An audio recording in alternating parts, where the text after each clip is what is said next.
Hey, welcome, all my right thinkers. Thanks for tuning in and check out your boy, P Farm. Thinking right out here in the lab, and I'm in the book. Man, I got some more stuff going on in here. I got to slow myself down, but I'm ready to do my thing. I got something nice for you today. Good lesson. Let's go. Rightism. 25 Rules to Live By. Storytelling. Story with a message. There's a message in my story for life, even when I'm getting it from the book. I'm here to do what I do for you. You tuning in to receive the lessons. I appreciate you. Let's do what we do. Right thinking mission, and that's what I'm on, is to enlighten, inspire, educate, and motivate you, the individual, to a higher spiritual level of enlightenment.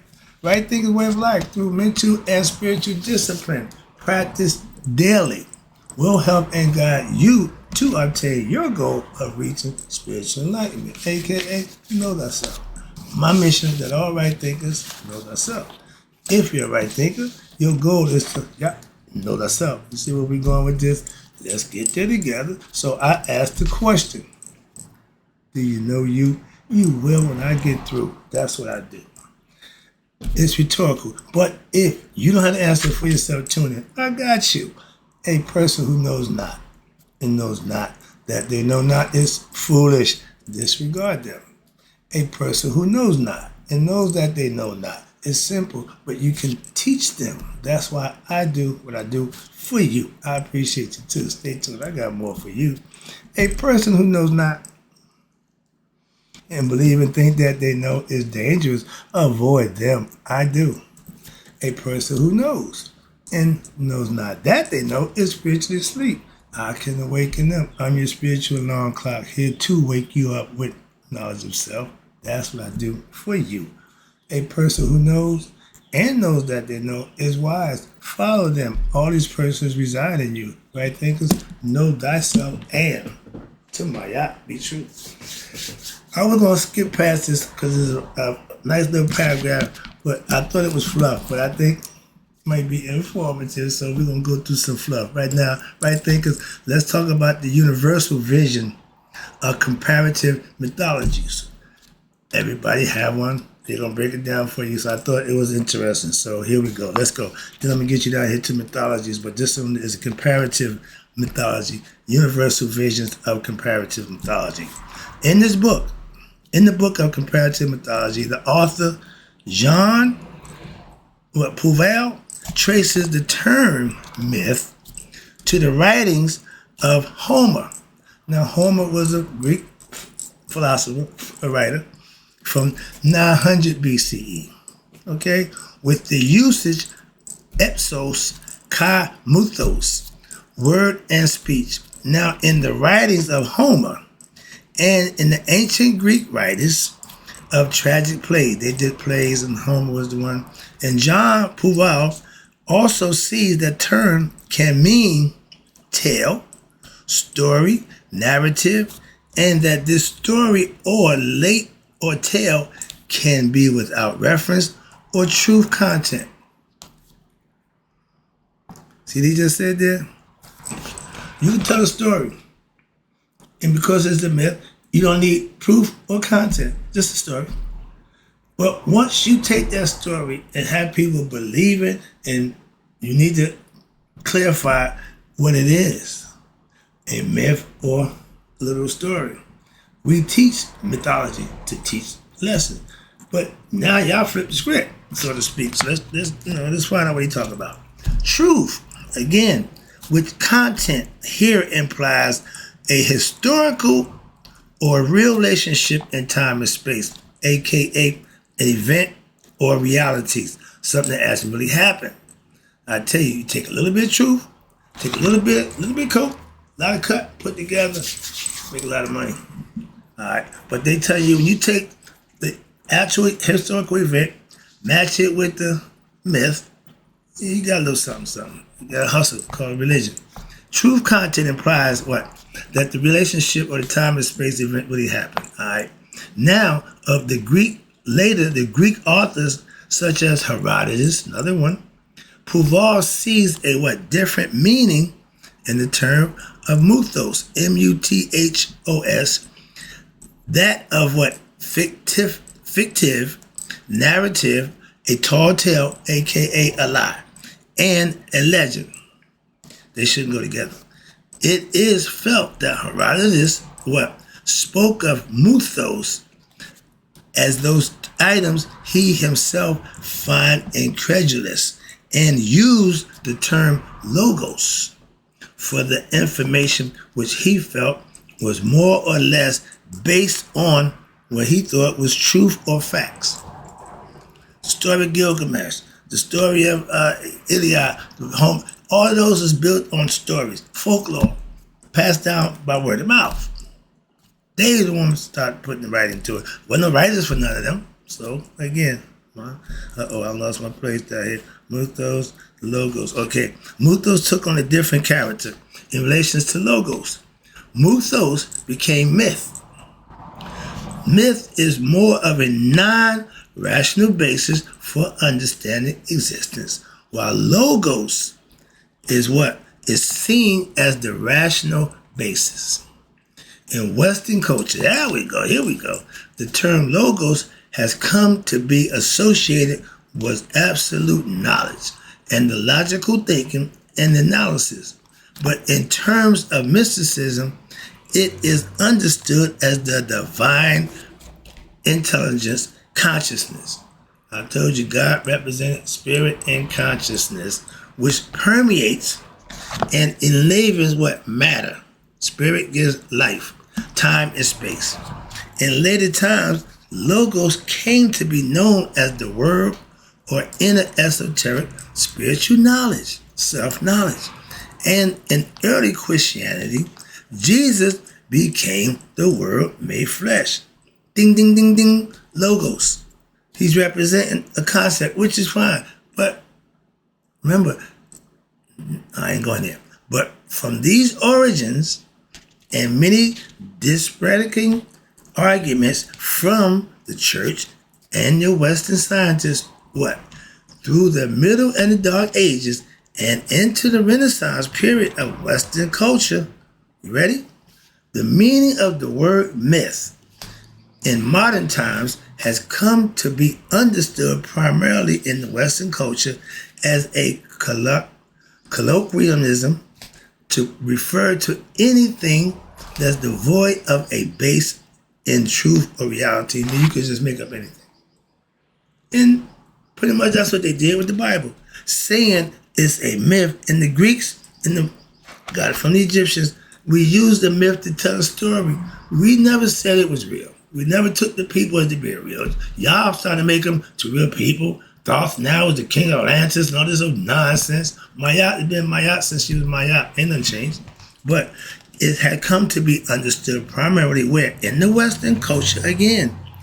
And come to be understood by most people as a reference to something that does not contain even a fragment of truth. So to them, myth is a lie. In the discussion. See?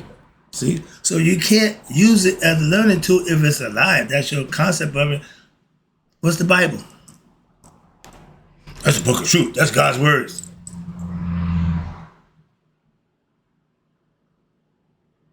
You know what that look? Yeah. Really?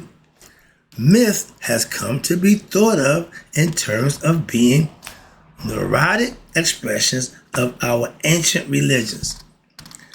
Movie ideas spinning out of Hollywood, the government's telling myth, aka right there, lies, ding, ding, ding, or Madison Avenue advertising the myth makers, etc. So in other words, something without any truth or factual basis, religion. In ancient times, Plato, I wouldn't know that, right? Plato referred to the term mythology as meaning myth-telling as opposed to storytelling. So that means instead of telling the story, you're telling a lie. That's the concept, and that's not good. But now modern scholars refer to this term as mythology, which is the study of myth. Right there. Which until recently primarily meant Greek mythology. Because the Greeks told you, we practice a mythology. Where'd they get it from? Do you know? Oh, they borrowed it from the Egyptians. okay, Commissions.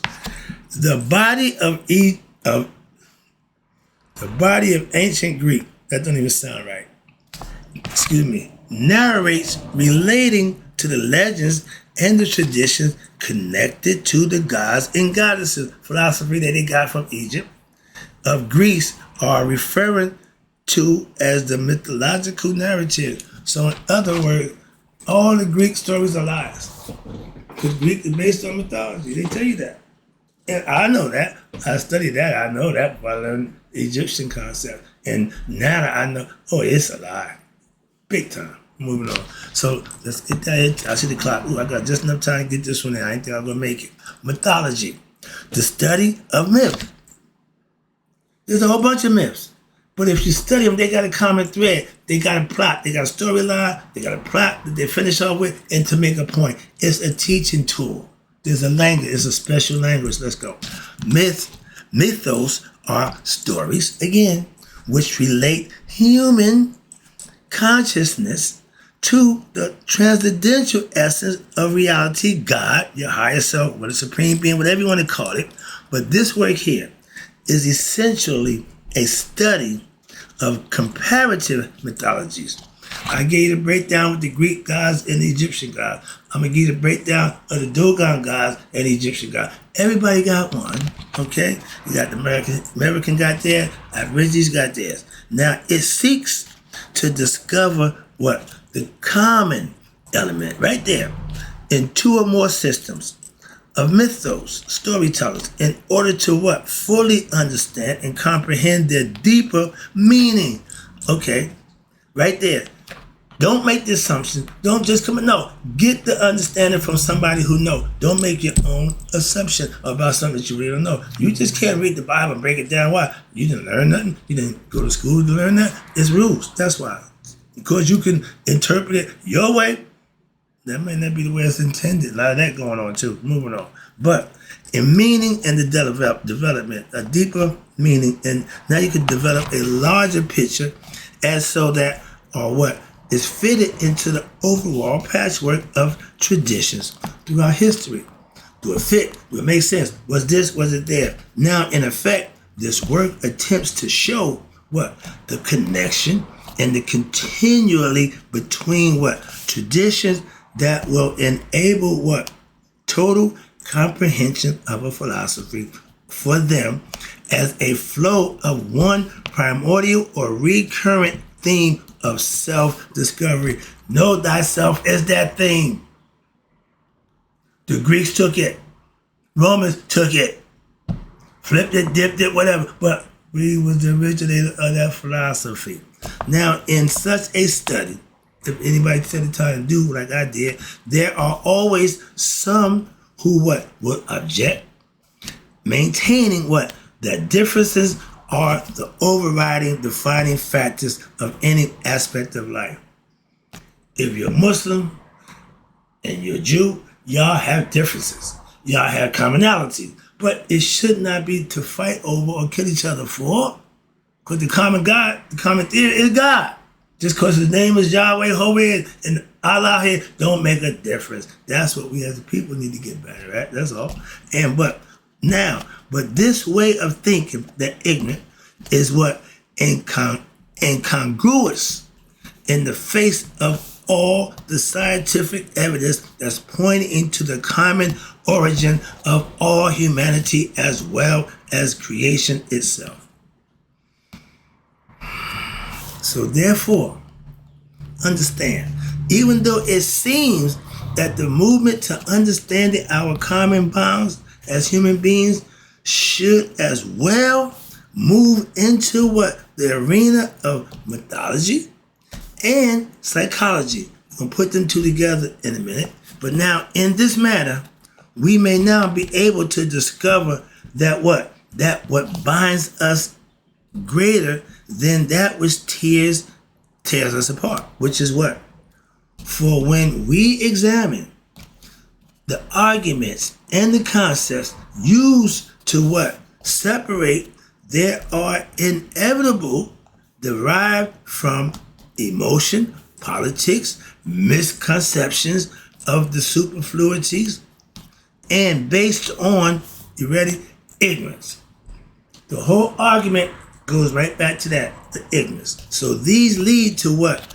Major controversies, debates, refutations, egoistic opinions, there you go, and founded on, again, nothing but faith and rumor, conjecture, belief, here we go, speculation, and not on the first-hand examination of what? The tradition from the point of view of what?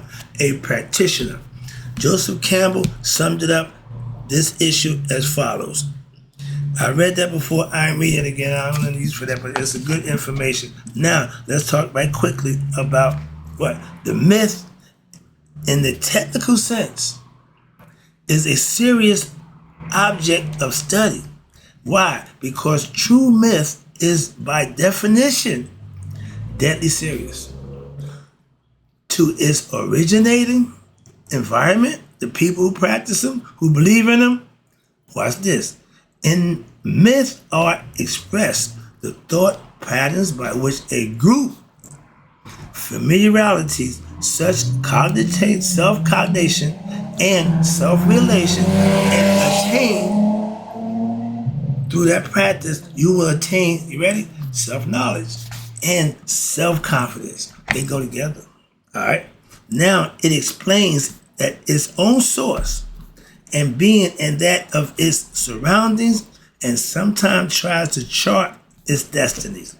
By what? Myth, man have lived and died, and all too often killed. Myth operates by bringing a sacred and hence essentially and a paradoxical timeless past to bear what? Preemptively on the present and infertilely on the future. It's going to have an effect. As it was what? In the beginning, and now and ever shall be. Yet in the course of human events, societies, past, and religious systems change. We know that. The historical landscape really gets littered with what? The husks of deceded myths. Again, misinterpretation. And these are valuable what? Non-material fossils of mankind's records, history, especially if it's still embodied in the layers of what? Embalmed religion as part of the stratum, of what? The tradition, complete with the cult, liturgy, and ritual. You need all the information to put together the puzzle. Yet equally important is to what? The next level of transmission, in which you, the sacred narrative, has already been what? Secularized. Myth has been tuned into saga, drama, sacred time, into what? Now a heroic past. Gods into heroes, and mythical actions into what? Historical plots, bringing it to life. Many genuine national epics constitute what? Repositories of tradition where the mystical underspinning have been submerged via such as literature, transportation. Old chronicles can turn out to be what? Prose epics, where the probing modern mythologists can uncover what? Otherwise, what they thought was lost mystical tradition. They keep looking for these lost books of thought, lost books of Tahuti, all that. They keep looking for something. How do you know it was ever existed? Such survival is quite apart from what? Or wholly incidental to the conscious, explorative use of the myth in literature. Why? Once you write it down, now they can get it. Now, as rare material of fiction, something that Western civilization has practiced since artful verbal creativity had began. They write down the story and make it literal. That's what they call the Bible. That's the lesson. Hope you enjoyed it. I don't want to take up too much of your time, but I got one more. I gotta get it in. I see the clock. I got a little more time. Let me wrap this up for you. Now, the key elements of the myth is its metaphorical purpose, in that its story and the characters are designed to provide what? A reference toward an ethological, moral, or spiritual message that transcends the story itself. Mayat teaches you that Asar, Aset, and Haru gives you the life form concept. And this means that there is an exoteric, an outer meaning, an upper meaning, which refers to the event and circumstances in the story, but which may or may not have a basis or fact. And also an esoteric, this is what I teach you. I give you the esoteric or the mystical meaning, which refers to what? A more deeper teaching or a message which transcends, I call it useful information that you can use in the boundaries of the events in any story. This message is spiritual in nature. When the myth is religious, through the myth, many ideas which are not easily explained in rational logic terms can now be freely explored and elucidated in what? An imaginative, allegorical, colorful way. Mystical myths are particularly important. Why? Because their purpose is to point to where the answers to be the most important questions of every individual may be found within oneself. Everyone is searching for what? Answers to questions like, who am I? Really? Is this all that is that I am? Where do I come from? What is death? And what is my purpose in life? These are all questions that everybody should or ever ask themselves at one point in time in their life. Now, through myth telling, storytelling, those teachings from the sages and the saints can take full flight. I give you the information for you to understand, interpret it, and then implement it. You're free of what? The constraints of ignorance of normal, grammatical, or thematic boundaries. So therefore, myths are an ideal way to import spiritual truth. And the difference, I forgot to tell you, I don't tell you myths, right? I use my life experiences. It's not myths, it's truth. That's what make right thinking right thinking. Other than that, I can use the Shita, the Shematawi philosophy of myth telling. I use my life experiences. That's why they write is life lessons, minds, and you can learn from them and help with yours. That's the purpose of myth. I don't need the myth. I got my own experiences. That was the twist. I meant to get that in earlier. But watch this. Wrapping it up. Now, through myths, the teachings of the sage. So therefore, myths are an ideal way to impart spiritual truths. And if you live in them, it makes it a lot easier too. That's why I'm here every day. And that will transcend the ordinary human experiences and your ordinary human concept of rationality and understanding of who you are.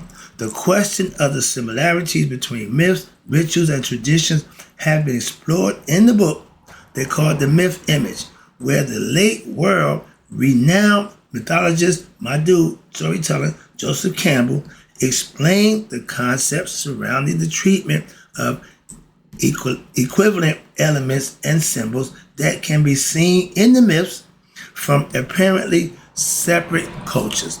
I'm going to stop right there because I got more to go. And I said, no, I'm going to finish this up. Sorry about that, but this can finish this up. One explanation that has been proposed to account for the appearance of homogenized structures and often even identical motifs in the myths and rites of widely separate cultures is psychological, namely to cite a familiar of James G. Fraser in The Golden Ball, that which occurrences are most likely the effect of similar causes acting alike in the similar constitution of the human mind in different countries and under different skies. There are, however, instances that cannot be announced, for in this way then they suggest the need for another interpretation, which we're going to give you right now. For example, in India, the number of years assigned to what they call an eon.